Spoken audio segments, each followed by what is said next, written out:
জবাবদিহিতা দায়বদ্ধতা এগুলো তো একটা অনুপস্থিতি থাকারই কথা, সেটা আছে।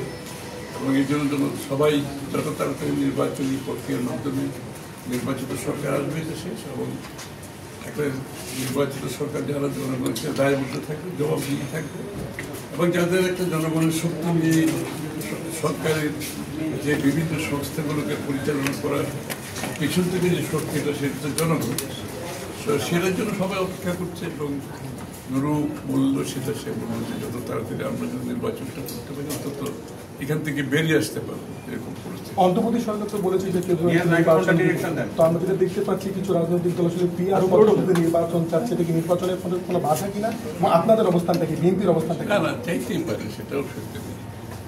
আরো অন্যান্য দল অন্য কিছু চাচ্ছে, আমাদেরও আবার চাওয়ার কিছু আছে। সব জায়গায় যে ঐক্যমত হয়েছে তা তো ঐক্যমত হওয়ারই কথা না, কারণ সবাই বিভিন্ন দল, বিভিন্ন দর্শন, চিন্তা ভাবনা, সুতরাং সব জায়গায় তো ঐক্যমত হবে এটা কেউ বিশ্বাস করার কোনো কারণ নেই। তাই আলাদা আলাদা দল হইতো, আমরা বাকশাল হয়ে যেতাম, তাই না? সে চাওয়াটা অসুবিধা নেই, কিন্তু সেই চাওয়াটা জনগণের কাছে যেতে হবে, নির্বাচনের মাধ্যমে জনগণের ম্যান্ডেট নিয়ে সেটা পূরণ করতে হবে। আর এটাই গণতন্ত্র, গণতন্ত্র এর বাইরে আর কিছু বলে না। সুতরাং যারা গণতন্ত্র বিশ্বাস করে তাদের জনগণের উপর আস্থা থাকতে হবে, তাদের যে ভবিষ্যতে তাদের যে কর্মসূচি, যে পরিবর্তন যারা আনতে চায় প্রত্যেকটি দলের, তারা জনগণের ম্যান্ডেট নিয়ে সেটা সংসদে আলোচনা হবে, বিতর্ক হবে, পাশ হবে। এটাই গণতন্ত্র, এটাতে বিশ্বাস করতে হবে। এটাতে বিশ্বাস না করলে দেশের তো স্থিতিশীলতা আসবে না। এটাতে বিশ্বাস না করলে আবার একটা পরাজিত শক্তির জন্য আমরা দ্বার উন্মুক্ত করে দেব, তাদের জন্য তো আমরা স্পেস ক্রিয়েট করি, তাই না? এটা তো বিশ্বাস করি। আজকে আপনি যেটা বললেন যে গণতন্ত্রের বিভিন্ন মত থাকবে, কিন্তু জামাত ইসলামী সহ কয়েকটি দল আজকে আন্দোলন করছে এবং আজকে তাদের কর্মসূচি রয়েছে।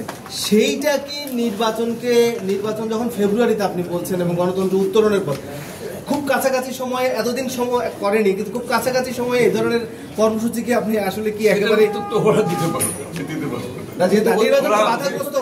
এখন তো দেশ নির্বাচনের দিকে যাচ্ছে, এবং এটার জন্য তো আমরা গত 15-16 বছর এত ত্যাগ স্বীকার করেছে সবাই মিলে। সুতরাং নির্বাচনের সাথে কোন পার্টির কি দাবি দেওয়া এটা কোনো সম্পর্ক নয়।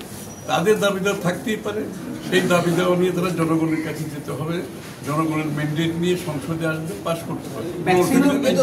কিন্তু নির্বাচনের প্রক্রিয়ার সাথে এগুলো কোনো সম্পর্ক নেই। রাজনৈতিক মাঠটাকে একটু অস্থিতিশীল হচ্ছে না? কেউ যদি অস্থিতিশীল করতে চায় তাদেরকে রাজনৈতিকভাবে এটার জন্য ক্ষতি করে দিতে হবে। এর থেকে আমি আর কিছু বলতে চাই। Thank you.